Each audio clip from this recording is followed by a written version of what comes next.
if you're listening to this podcast right when it comes out, we are very close to Valentine's Day.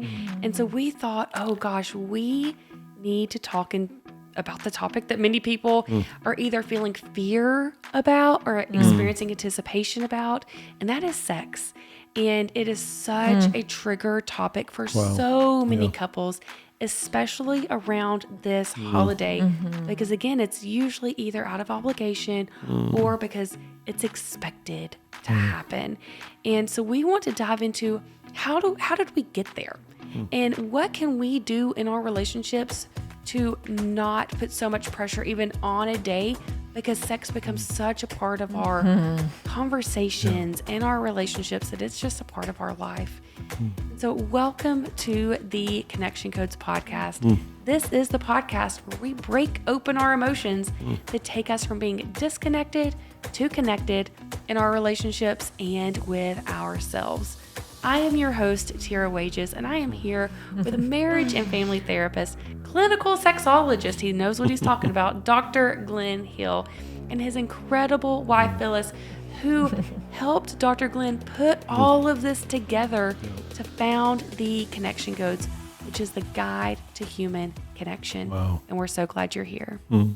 Hello, world. Hi, friends. Hello. So I have a new mic stand. That's pretty exciting, just in case anyone wants to notice that in this moment. So, wow, there's my big announcement. Yeah. I have a new mic stand. It's a great way to start to remind people that you can watch our podcast both on YouTube and Spotify. So if you're a visual learner, if you like to see the people behind the voice, definitely tune in and see that.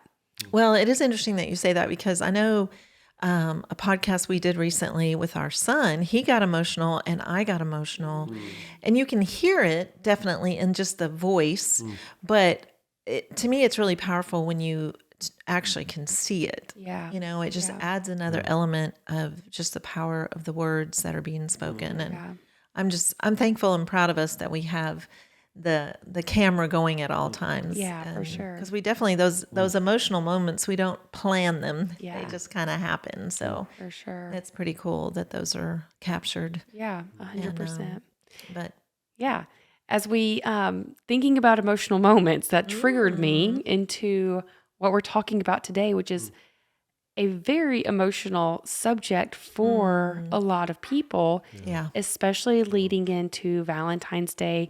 If you're listening to this later in the year, it still applies, but we knew we don't want the beginning of February to pass without diving into sex and the pain that can come from the lack of sex, and how do we get there? What does that look like? Having obligation sex just because of a holiday. And so that's what we want to dive into today. Is that. Well, and I think that if you are listening to this right before Valentine's Day and you're not even married, you're not in a relationship, it's like that can be a really lonely holiday, a lonely season. And at times, kind of that idea of I'm going to make something happen, even if it's not good for me, because I'm tired of facing another holiday alone. Right. And, you know, it's that's one of the things I love about the Connection Codes, is that it's the tools to actually process that loneliness with someone, that sadness with someone, instead of thinking, I'm just going to go to a bar and hook up with someone because I'm so sick of being alone. Yeah. Kind of thing. But we're talking before we pushed record just about what happens during that holiday. I don't know that I would say, I haven't said this out loud, but that we've ever done Valentine's very well. And I think it's because early on, I didn't express needs. I didn't express what I liked. And so Glenn was just trying. He was just shooting in the dark, going, well, I think you're supposed to bring a heart-shaped box of chocolates and red roses. And for me, that didn't communicate, hey, I know you and I really like you. It was like, usually by February, I was like, I am not wanting to eat chocolate. It's not that I don't like chocolate, but I'm not wanting to eat chocolate, so don't bring me chocolate. And roses, I think, especially, I don't know, I do love fresh flowers, but especially early on in our marriage, it was like, number one, I didn't feel like we could afford it. And number two, I would have rather have had something like more lasting, like bring me a plant that's not going to die in 6 days. Yeah. And, and so I just, those efforts actually brought sadness, not joy. Right. And then I think, for us early on in our marriage, sex was the thing we fought about, the painfulness in our marriage. And so, but yet Valentine's supposed to be romantic. And so the obligatory, is that a word? Obligatory. Close. What's the word? Obligatory. No, it's not. Okay. Is it really? I don't know. I trust Glenn when it comes to words. Obligation. It was like that obligation to have sex. Did you say the right word?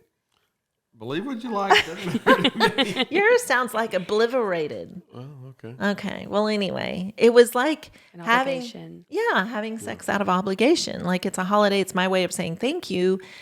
And that felt very painful to me, like emotionally painful to me. I do get that because we had mentioned that part of this before we started rolling of just like the obligation sex on Valentine's Day.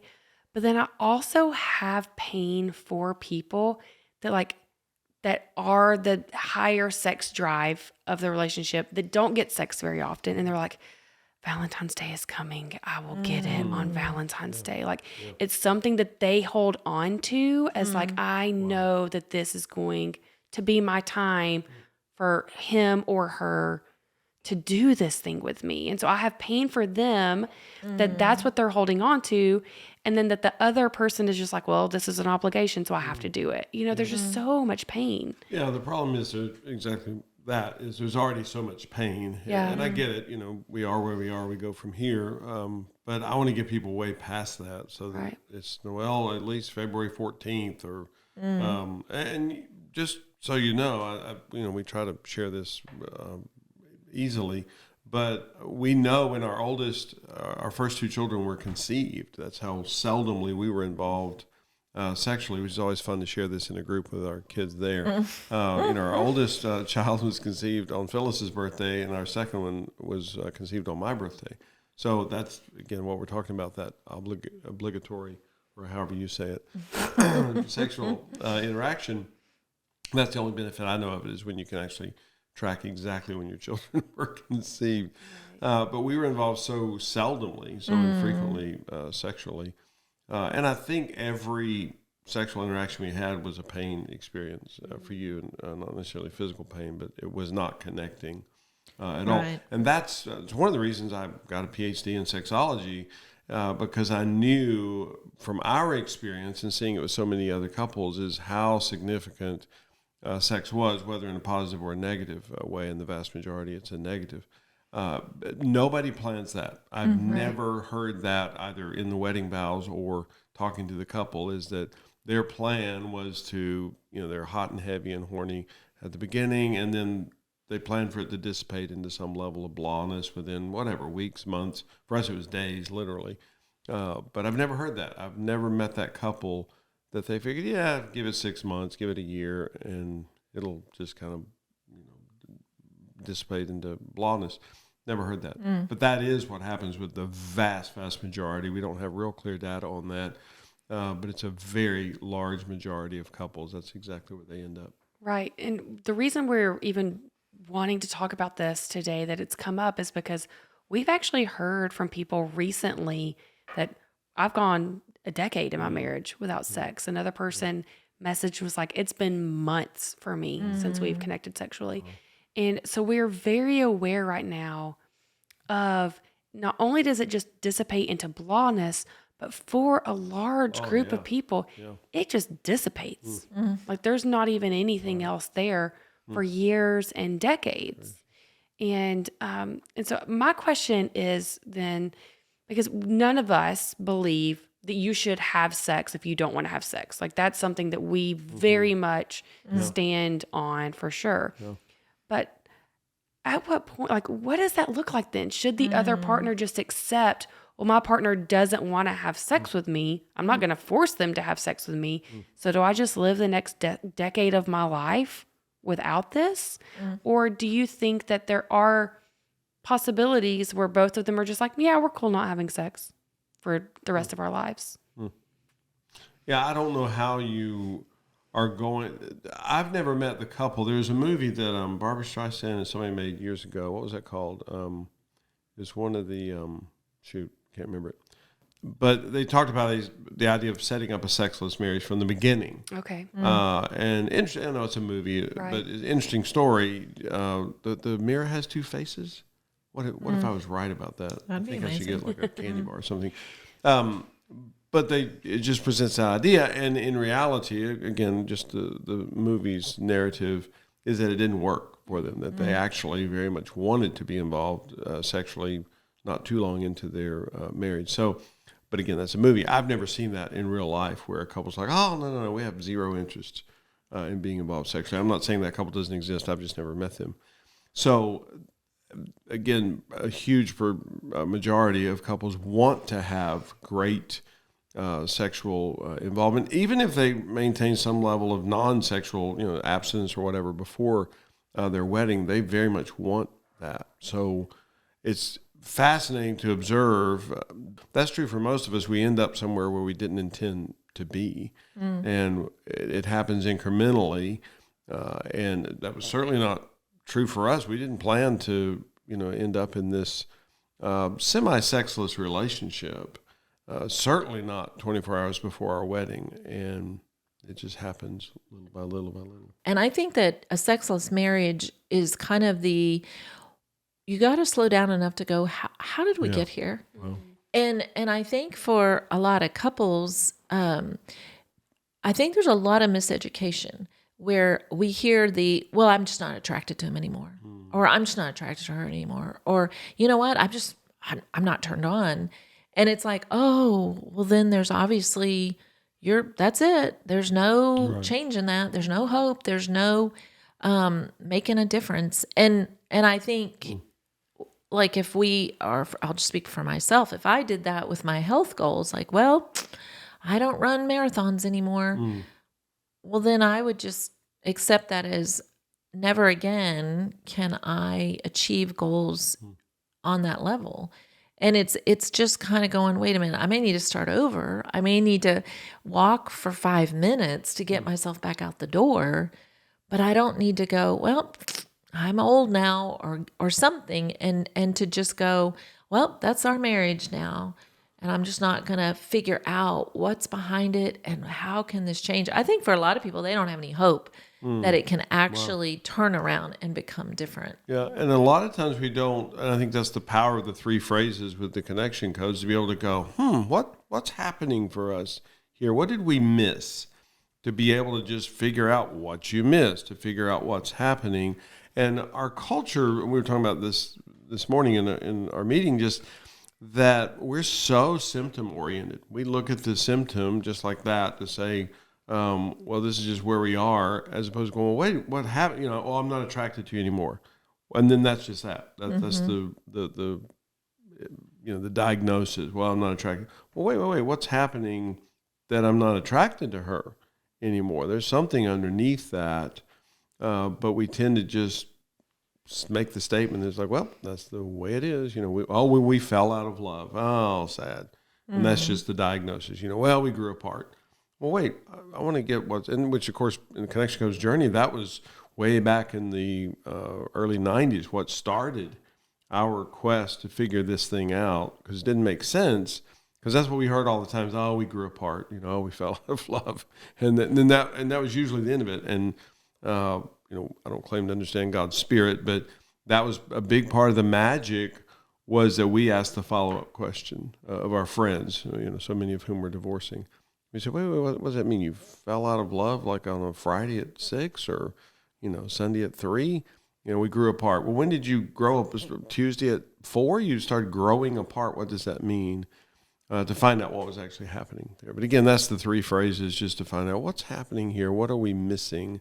That's the starting point to figure this out. Yeah, I think that is so powerful to think about with the connection codes, because when we had a webinar recently, if you would ever want to join in for a webinar, we are doing them once a month. You can get on our email list and you'll get notified on how to do that. Go to connectioncodes.co to do that. But we had one just this last week, and you were talking about the late night course and we're going to talk about orgasms. And I put myself back, to our 7 year into marriage and thinking, oh gosh, I would be I don't want that. That is terrifying to me, because I had so many emotions around sex. The thought of, now I need to watch a course with this man who's begging me to have sex with him all the time.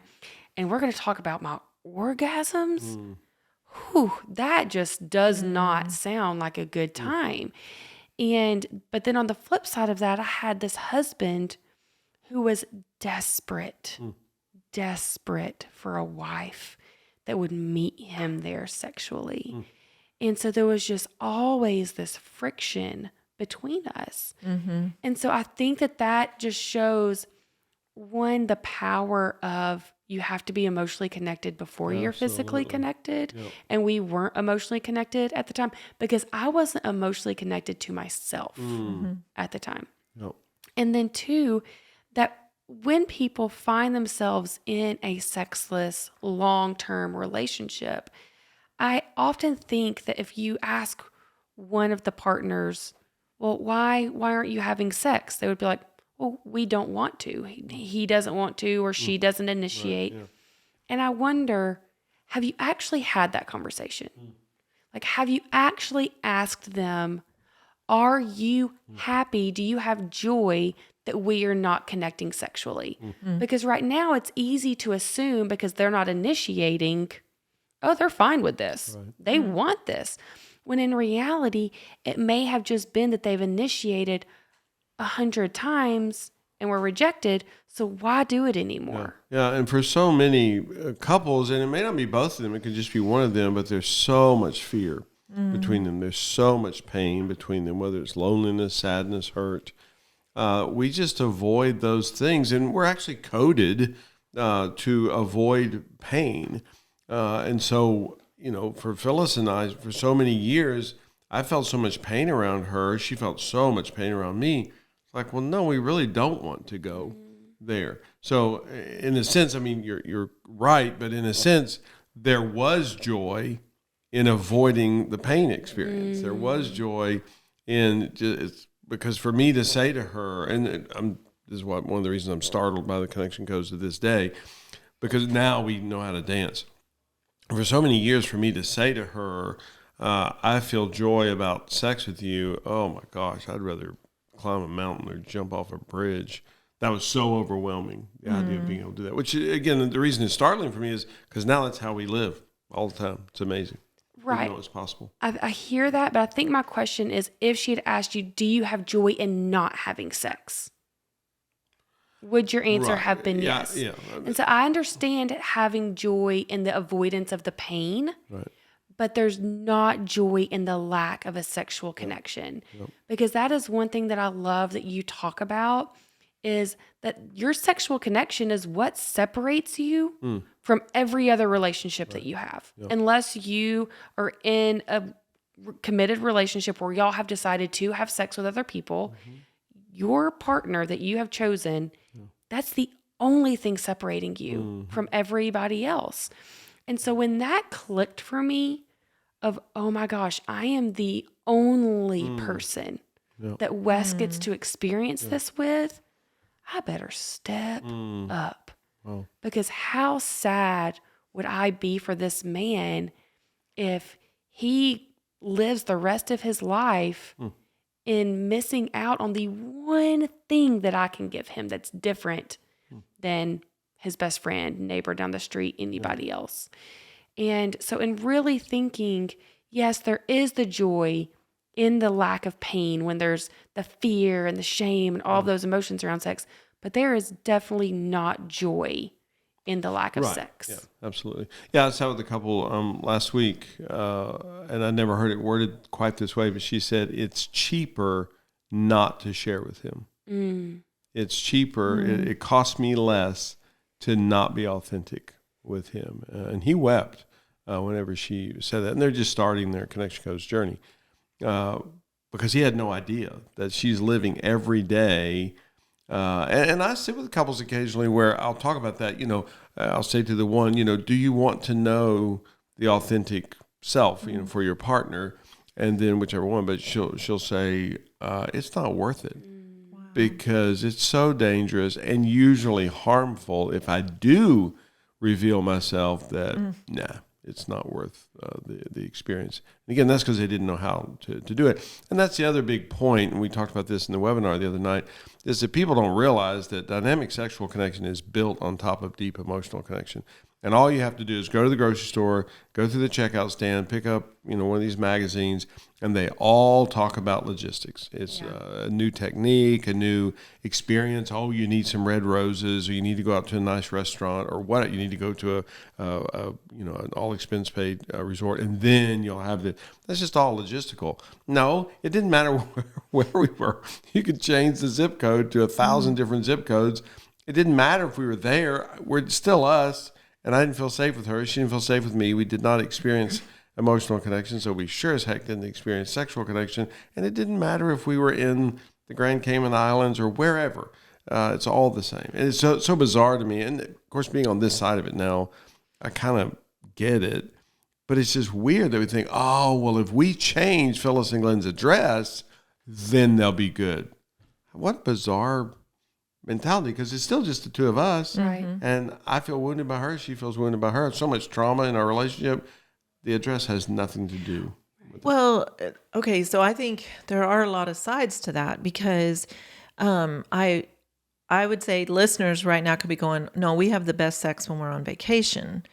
And it's like, okay, so there are times when the rose petals spark something different. Yeah, I'm not against that. It's that, but part of it is, if you're only having great sex when you go on your yearly vacation, whoa, you're missing that. You're missing so many pieces to it. Right. It's the rhythm of life.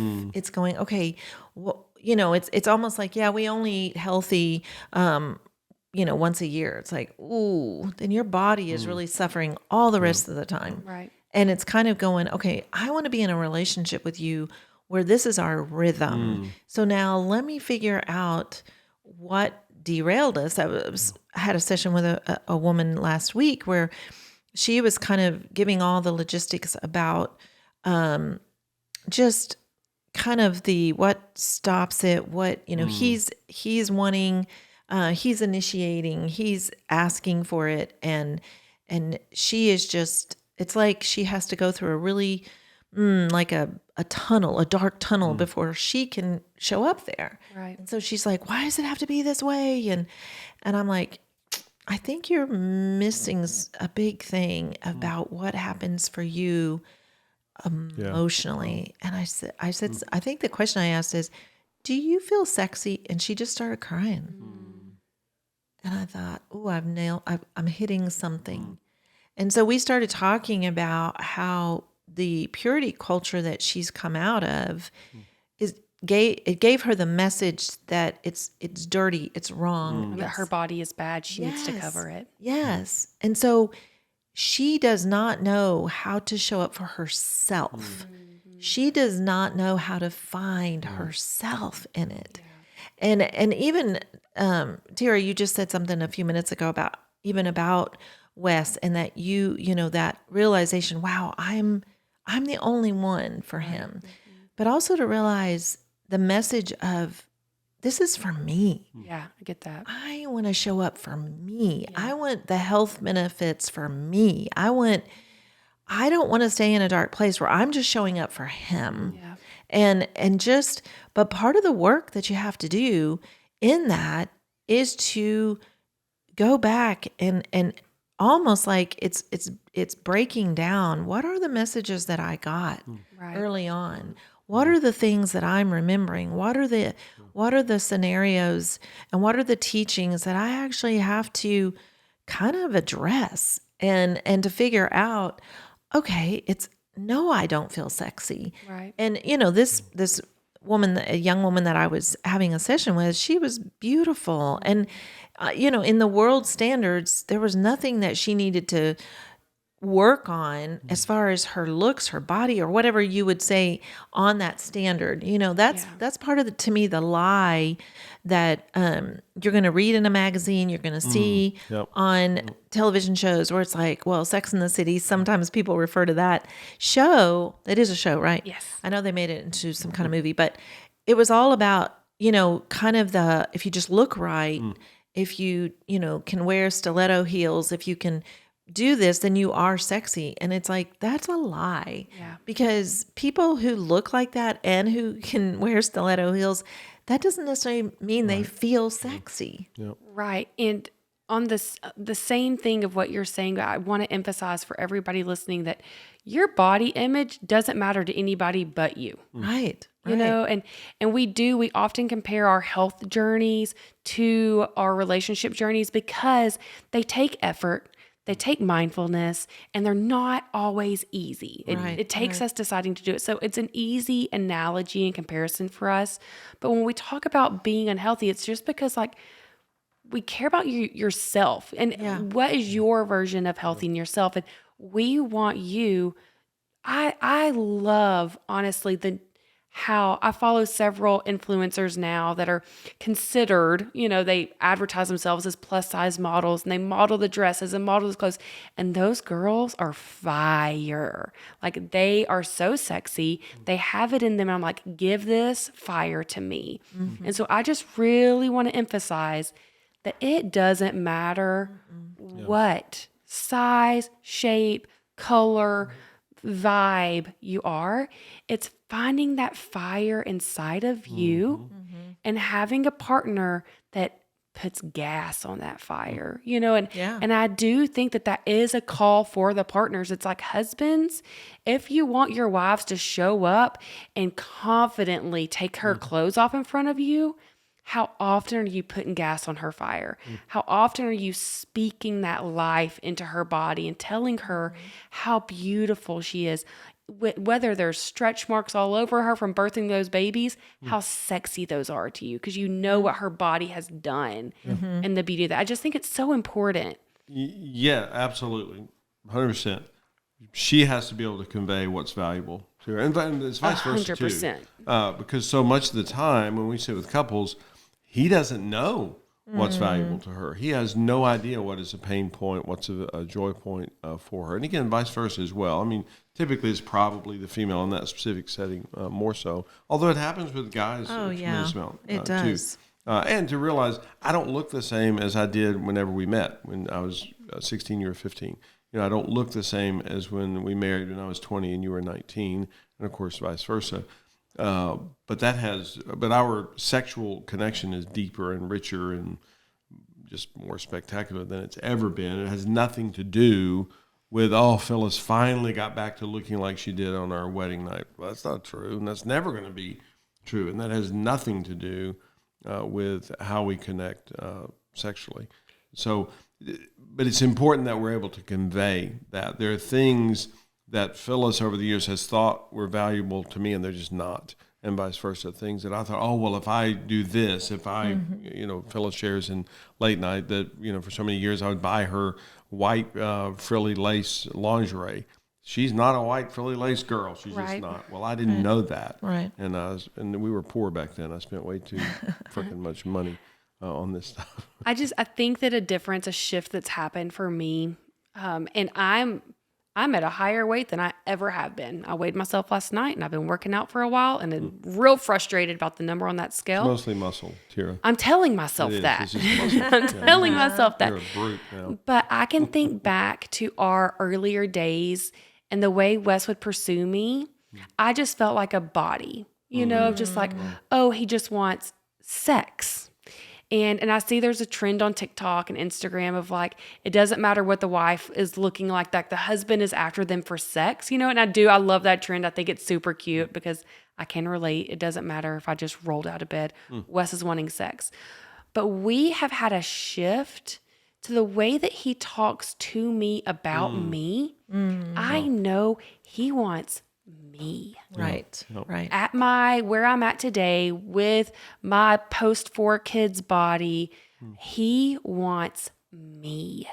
And the way he pursues me about my body and fuels me, even though I deal with insecurity, that lights a fire in me. That makes me want to linger a little longer in front of him. It makes me want to flirt back with him in a way that I didn't previously. He has always pursued me sexually, but there's been a shift in how he's done it that's now shown me like, oh, okay, this is about me as his partner and not just about an activity that he wants to do. And now I want to participate in a way that I never have before. Yeah. Well, and I know we've had those conversations that if I don't show up, for Glenn, it's a total turnoff, as in he is not just wanting a body. Totally. He is wanting me. Yeah. And it's, and usually what is stopping me from showing up is that I have unprocessed emotion that I haven't shared with him. Yeah. And it's almost like now he can see it, and it's that red flag that starts to kind of wave. And so he's really like, "Oh, what's happening with you, babe?" Right. And then, that it's like, it's just been amazing to me. It's like, wow, he's not just looking for my body. Right. He's really looking for my heart and my mind. Yeah, here's the problem with that, though, and this is a generalization, but typically the large majority, the male is more frequently and more readily sexually activated than the female is. And there's still a dopamine rush whenever he's able to orgasm with her. So even if he's not connected with her sexually, it's like, well, what the heck? I still get to experience, the message of joy, the message of dopamine is that felt good. You're probably going to want to do that again. So he'll do that again in the times that, and we didn't keep track, but I would dare say the first many, many, many years of our marriage, it was always me initiating with you because I was the one that was activated sexually. And you, I don't like saying never with human behavior, but you pretty much never were. Mm-hmm. So there was still that dopamine rush, even though I didn't feel connected with you, I didn't feel safe with you, but it's like, oh, what the heck, it's still worth it. So again, our goal is to go way, way, way beyond that to help couples to be deeply emotionally connected and then to be able to convey the sexual joy, the sexual loneliness, which I think is the vast majority, if not all, of sex drive. The other big thing that we haven't touched on yet, one of the first protocols we cover in the late night masterclass is that sex is designed as a party for the female and the male is invited. And that's been the opposite has been the lesson for many centuries, where sex was for the male. It's just a chance for him to get his rocks off, and she just needed to show up, be available, spread them. We call it being a sperm receptacle. And the vast majority of people, I think, for many centuries now have operated that way. That was certainly my understanding going into our marriage. I said, this is just, and I had no concept of it. So when we first developed that many years ago, I remember thinking, well, there's going to be some pretty hard pushback on this from a number, whatever, 5%, 10, 15, 20, 25, 30% of men are going to be like, wait a minute, that's not right. It should be 50-50. That's not fair. I have never, and I'm not saying they're not out there somewhere, I have never sat with the guy who was bothered by that. And I keep waiting someday some guy's going to be annoyed or pissed off and like, that's not fair. Never seen it. It's really intriguing to me that every couple, every heterosexual partner pair I've ever sat with, the guy's like, okay. And, we say it's a buy one, get one free ticket. So don't worry, you get to show up for her party. But I've never seen it where the guy's annoyed by that. He's like, well, that's not fair. What about the 50-50 thing? Right. And that has certainly been our experience. That, shoot, I'll do anything. I'll crawl across broken glass to make the party successful for her. And again, the guy has an incredible experience if he has that mentality. Whereas, again, the opposite, and I hope that's already clear, but the opposite, you make this sexual interaction and sexual relationship about the guy, she's going to miss out. Maybe not 100% of the time, but a huge, huge, huge percentage 100% of the time. That makes me think to what Phyllis had just said, you talk about it being a party for the female, but you say that whenever you're not wanting to show up sexually in this stage, it's often due to unprocessed emotion. Yep. And for me, at my stage of life, it's because I'm freaking tired. For me in this moment, it is not often due to unprocessed emotion. It is just logistical for me. As far as I have worked all day, I've taken care of 4 kids. I've gotten them into bed. I have had to do the dishes now. I need to work out. I have a little bit more work to do. And now it's 10 p.m. I'm sorry, bud. Like, I am physically spent. It's more of a physical stopping of me in this season than an emotional stopping. And that doesn't mean that we're not having sex. I just want to acknowledge that there are different stages to relationships where you have to have the emotional in order to experience that dynamic sexual, but also we have to be aware that there is the physical aspect when you have lots of little babies at home, you're not sleeping, you're nursing kids, you're like, your body doesn't fully belong to you, that it's so important to stay emotionally connected and set up those sex dates. Yeah. Set up that designated time, because it's not going to be spontaneous sex for you. And I think that's often where then we fall into the blahness, is often after the season of kids, because you don't have the designated time. You're having sex probably almost purely out of obligation the majority of the time. And you're just trying to get it done as quick as you can so you can go to sleep. And so setting yourself up for success of being like, listen, you get to sleep in tomorrow. I'm getting the kids out of the house. I would like to connect with you sexually. Yeah. Assuming that you're already emotionally connected. That won't work if you're not emotionally connected. But then setting it up logistically for her at the same time. Yeah. I think that I mentioned having a session last week, and they had just finished doing our late night masterclass, which is all about sex. And so then I asked her, I said, are you having sex dates? And she said, no. And so we kind of talked about that. And so basically she said no, because her fear is that he's going to then think she only wants to have sex once a week.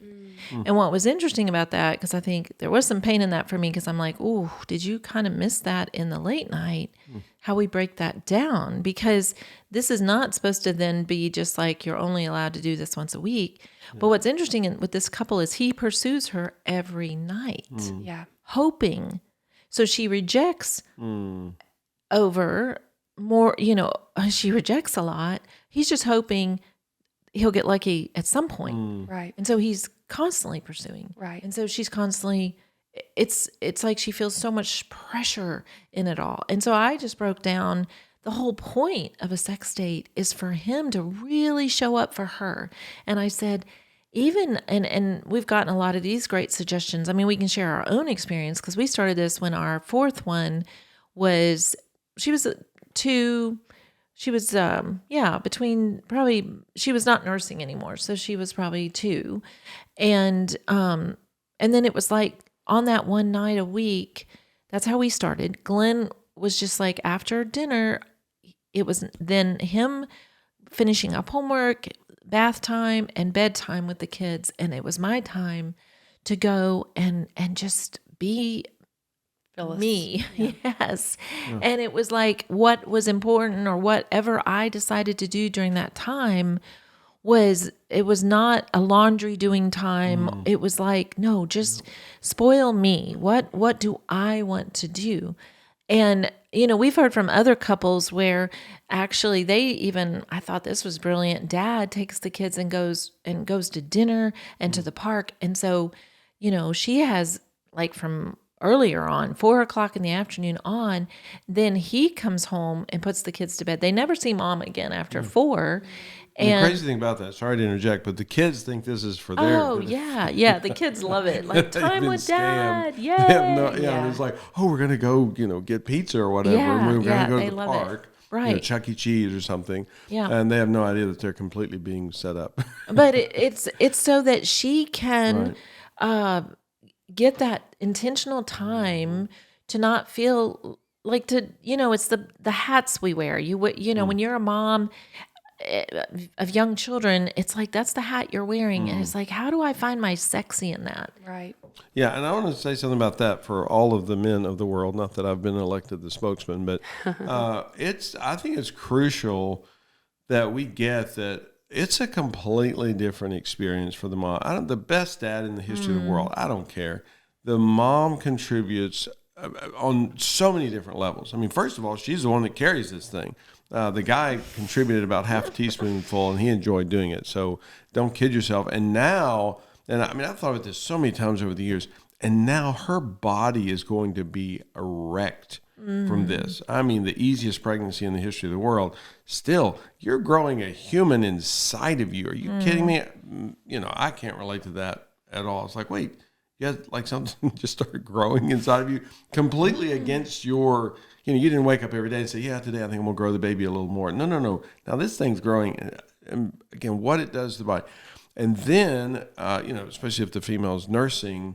So now she's responsible for the sustenance that this baby surviving. And again, I'm not, bashing men. We just don't contribute nearly as much. And again, the greatest husband, greatest partner in the world, the female just virtually always does so much more of the household work. I mean, it's just, sorry guys, it's just true. So I think it's important we shift this culturally where we go, okay, I love the study that comes out every year that goes through and lists all the responsibilities that women typically do and puts a dollar figure on it. And I remember, and I've always been startled but thrilled because usually it's like $185,000 a year that you'd have to pay to get those responsibilities covered. So I think we have to shift that culturally, and I think it has shifted some. I'd like to shift it some more. So we recognize, okay, hats off. This is stunning. This is phenomenal, and exactly what you're talking about, Tira. That there's a reason that again, best case scenario, there's a reason why this is not at the top of her priority list. She's trying to keep these little munchkins alive. Right. And she's trying to keep the stuff done around the house. Again, I'm not saying the guy's not helping at all, but she just has an awareness that, I don't know. Right. I can't explain it all. So I think that's important that we shift that. I do want to mention, because you brought that up, tiredness is actually an emotional experience, just as far as brain chemistry goes. Your body is sad. And that's not bad or wrong. It's just what's happening with the body. You wake up in the morning and you don't feel like getting out of bed. Well, that's just a sadness. The body, it looks the same on a brain scan, sadness. And to be able to process that. And we've been amazed over the years, for either one of us, probably for Phyllis more, that when she's able to process that sadness, it actually affects how she feels over the next 5 minutes, the next 10 minutes. So, but my goal is that every partner and pair is able to partner in that experience. Yeah. And it's not that she's not a good wife, a good lover, a good friend, a good anything. She's zonked. She is wiped out, and to make space for that. Then the other big point about that, and I don't mean this quite the way that it sounds, but when Phyllis and I, we have for many, many, many years now, we have a weekly sex date. It is just sacred. We always say, unless there's a lot of blood and fire, don't bother us. And if you broke your leg, I want to see a bone jutting out and it needs to be on fire. Otherwise, leave me alone. And we're being a little facetious, but that's how significant, that's how crucial, that's how sacred our sex dates are. I find, and I'm not voting for this, but I find when we have phenomenal sex dates, I'm not even aware of sex as much because we're never more than 3 days from a sex date, either reminiscing about the last one or fantasizing about the next one. And there are lots of times over the years that 3 or 4 or 5 days go by. And again, I'm not presenting that as in a law or a schedule, but 3 or 4 or 5 days go by and I'm like, oh, we haven't been involved sexually since. And I'm still, I don't know what you want to call it. I'm still reeling from it. I'm still feeling the effects of it. And then I'm like, well, dang, our next sex date's happening in 2.5 days. Shoot, I got to gear up for that. And again, we're involved sexually a lot more than just our sex dates, but I have been amazed at how much I don't want to say it the wrong way, but just how much I'm not even aware that, we weren't involved sexually for 4.5 days there, and now it's almost time for our next sex date. I can attest to that. That's been our experience for sure. And thinking about the girl right now whose husband's asking every single day, but she hasn't set up the sex date yet. The better sex we have, the less frequently we have it. And that does not mean the goal is to have sex once every 6 months. No, not at all. No, but when it's dynamic sexual Wes involvement. isn't desperate. Yeah. Right. Yeah. He's not feeling this like hunger of this is a biological need for him in this moment. And I don't know if number one, if it's going to happen. Number two, when the next time. 100%. It may be, I have no idea, 3 weeks, 3 months. Right. And when that sex date is scheduled, and again, I experienced that over the years, and I'm older now than I used to be. That's always true. But whenever that was reliable, and I knew that, this is not going to be a slam bam, thank you, ma'am, 2 minutes or whatever. This is an event. Right. This is a planned, and it changed the whole dynamic for me. And I believe it has a biochemical effect on people. Because I would argue when we talk about how when we are in conflict with our partner, we have a hard time focusing on other things. And I think about for the partner who does desire to have sex more often, when they have not experienced that for a while, the lack of focus that they can have, and Wes has said that before, like the joke is like every 19 seconds, and it may not even be a joke. That may be like men think about sex every 19 seconds or something like that. And it may be just once he's had that incredible connection, he can now make it a day But the without reality feeling is desperate. he is still experiencing that, except he's he's remembering what he got to play with you a day, 2 days, 3 days ago. And so and we notice that with our sexual banter, and we sexual banter all the time, sexually banter. And whenever I'm able to convey a sexual joy point to her, and we've noticed this so much the last probably 3 years or so, I convey something to her, we have sexual banter for whatever, a minute, and I feel sexually connected with her. I'm like, wait, we didn't do anything that involved any part of our body, but I feel sexually connected. Right. So it's a bizarre psychosexual thing. And again, that's an area I want to research over the next few years. Like, wait a minute, we didn't actually do anything, and we're not going to, we're busy people. We're not going to do anything, actual sexual activity today or tomorrow. We've got people coming over tonight. We got people staying with us, whatever. My 95-year-old mother lives with us. That's an ingredient, not sexually, but that just felt weird. But anyway, you get the idea. It's not that it's necessarily going to happen, but that sexual connection is, I don't believe in 100% with human behavior. I don't think it's possible, but it's just continual with that. So I feel sexually connected with my partner. And again, I don't like to say all the time, but dang near. Right. And that does not mean that we're involved sexually 17 times in a week. And just, the first research, and, the research varies, but the first time I ever read that, it actually said 11 seconds. And I shared that with Phyllis many, many years ago. I said, this says that, males have sexual thought every 11 seconds. I'm like, that's ridiculous. I don't believe that. Who has that much self-discipline? It doesn't last it's not 11 seconds. I think it's more like 3.5 seconds, because that was very true for me at that point in my life. I'm like, 11 seconds, dang, who can handle themselves that long? Right. Wow. Well, I was just thinking, I want to make sure before we run out of time, because I'm having several thoughts. We were sharing our story yesterday with someone who just wanted to know, like, tell me about y'all. Right. And, our story always starts with just our honeymoon, our wedding, our honeymoon. Right. And so we were just sharing how, we just had the biggest fight on our honeymoon, and it just, it was all about sex. And our first experience, was on our honeymoon. And so it was like, I thought it was going to be something incredible. And for me, it wasn't. And as Glenn always says, well, it's the greatest 11 seconds of my life. There you go. And but for some reason, it was not for her. It wasn't for me. And so we were so miseducated. Like, we were smart people, but in the area of sex, we were so miseducated. Yeah. And so we didn't understand the female orgasm at all. We didn't understand where the clitoris was. We didn't understand so many things. And it took us absolutely forever. And this person was really intrigued by it. Like she was asking like, oh my word, like when did y'all finally figure it out? And it was year and a half, 2 years into our marriage before we actually, because we just decided I was broken. Right. So I was not able. And man, when that is your narrative and you're not having an orgasm, it's like, why am I showing up for this? Right. This is not fun. And I had so many other things that, it just felt violating. Like it was not a positive. It was more like, okay, it's my obligation, it's my duty. As a Christian wife, I always had that little caveat on it. And then to find out, well, girl, you're missing it. Right. Like this was never meant. Yeah. This was supposed to be a party for you. And I'm Right. like, a party? Are you kidding me?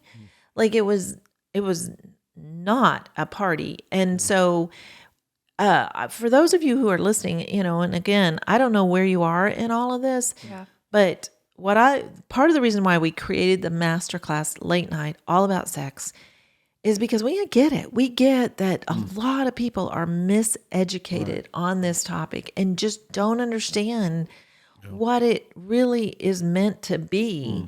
And so, we want to encourage you, but we also know you've got to be emotionally connected. Right.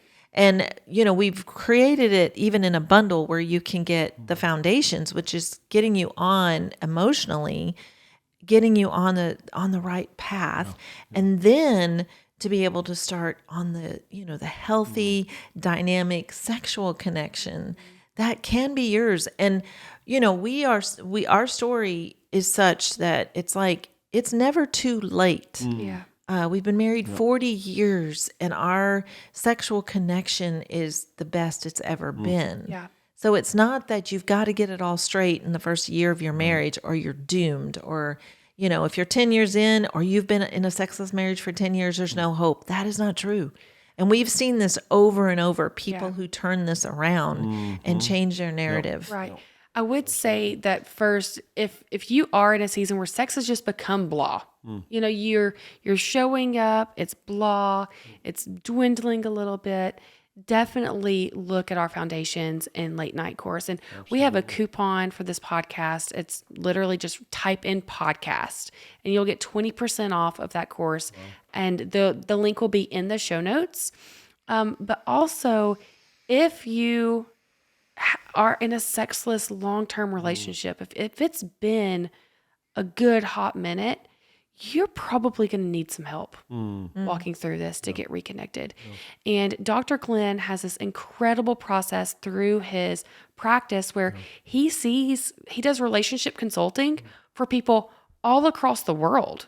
And you can meet with him on Zoom and go through what he has mapped out as the roadmap to get you connected emotionally and sexually. Because if you have been disconnected in this way for so long, you have built some dams and you will need help to break through that. Yeah, and I just have to say this, and it always feels a little bit of weird because I know that we're leading the charge in this, but I sit with people all the time. It is every week that we sit with couples that go, well, dang, we wish we had known this a year ago, 5 years ago, 10 years ago, 20 years ago, 30 years ago. And it's just spend the money. It is so worth it. You have no idea what it's costing you every day, every week, every month, every year. We always talk about the fact that most couples that we sit with double, triple their income within about a year and a half because you expend so much energy. You're exhausted. You're spending, we call them EEUs, emotional energy units, on your disconnection. So now you're operating at about a 36% capacity. Now, I don't believe in 100%. I don't think there's any such thing. But we want to get you up to about 75, 80, 85, 90% of your capacity. The money will be a joke. Literally, a year from now, you'll laugh, go, oh my gosh, why did we wait so long to do this? And investing in your marriage, we invest in so many things. We have fancy cars and fancy phones. Invest in your marriage, and it will pay off so many dividends. It's unbelievable. 100%. And the price of divorce is so much higher. Oh my gosh. Yeah. And so I'm really glad that you said that. And so at the end of every episode, we go through what is called through the connection codes created by Dr. Glenn and Phyllis, the core emotion wheel. And that is where we break down our emotions of what's happening for us, our most recent emotion. This tool takes only 4 minutes, no more than 4 minutes. And you share either your most recent emotion or an emotion that you felt, an experience you had around that emotion. And the other person oohs them. There are definitely rules to this tool. And you can also find that at connectioncodes.co. You just go straight there. It's right at the top of our page. To download the core emotion wheel, watch Dr. Glenn and Phyllis teach you how to do it. And then we're going to close out the episode by sharing. Yeah. So can we do an issue-specific wheel just about sex? Sure. Is that good? Cool. Yeah. Can you start? Yeah. Well, it's tough to not start with joy. So much joy. I'm just startled, amazed, and of course you've been there with me. So what we get to experience, what I get to experience, I mean, it's just, I feel silly even saying joy because it's so far beyond that. And of course, knowing our pain for so long, the joy is just magnified, multiplied. It's just amazing. Lots of sadness that we missed so much, so long, so much loneliness in that. It's like, dang, how come we didn't have somebody share the connection codes with us, 40, not even 40 years ago, 42 years ago, when we were headed into our marriage. And anger in that because I'm like, we got to get this thing out. There's 8 billion people on this planet that need this desperately. And we are driven and getting more and more driven to make this global. Some fear about that. The Hippocratic Oath, first do no harm. I don't want to harm people because this is dangerous stuff to touch the depths, at the core. And I want to make sure that we do a good job at really reaching people. Lots and lots of hurt in our past. And again, that's part of what magnifies the joy is that I don't experience that with you. I don't like saying ever, but ever. I can't think of the last time that I felt wounded by you connected to our sexual relationship. So much shame, certainly guilt that I was so awful for you for so long. Guilt when I miss it currently with you. And then shame, like, oh my gosh, how was I that version of your partner for so long? And, there's still, I get hit with shame at times, even presenting myself to you sexually, but I just process it through. It amazes me to process it through literally in 10 seconds, 20 seconds. You're a great ooher. And I marvel at that. It's like, dang, we just processed that through. And I think it took 22 seconds. Is that a thing?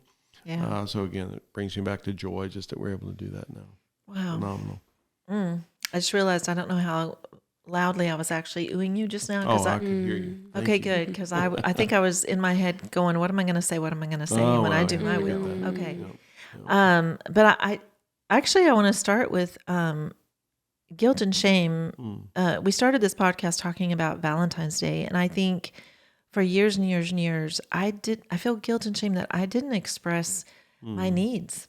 I never said to you, this is what I would love for Valentine's Day to look like. I just thought you should know. And so then I would feel hurt when you would show up with the chocolates and the roses and the hurt of even just, in that arena, I just felt like you didn't know my needs and felt hurt that, sex was expected. And yet, again, back to guilt and shame that I didn't ever tell you what I needed or, and so anger too, in just, there were so many people in our lives that cared about the flowers in our wedding and the china for our showers, but nobody, not one single person talked to us about sex before we were married.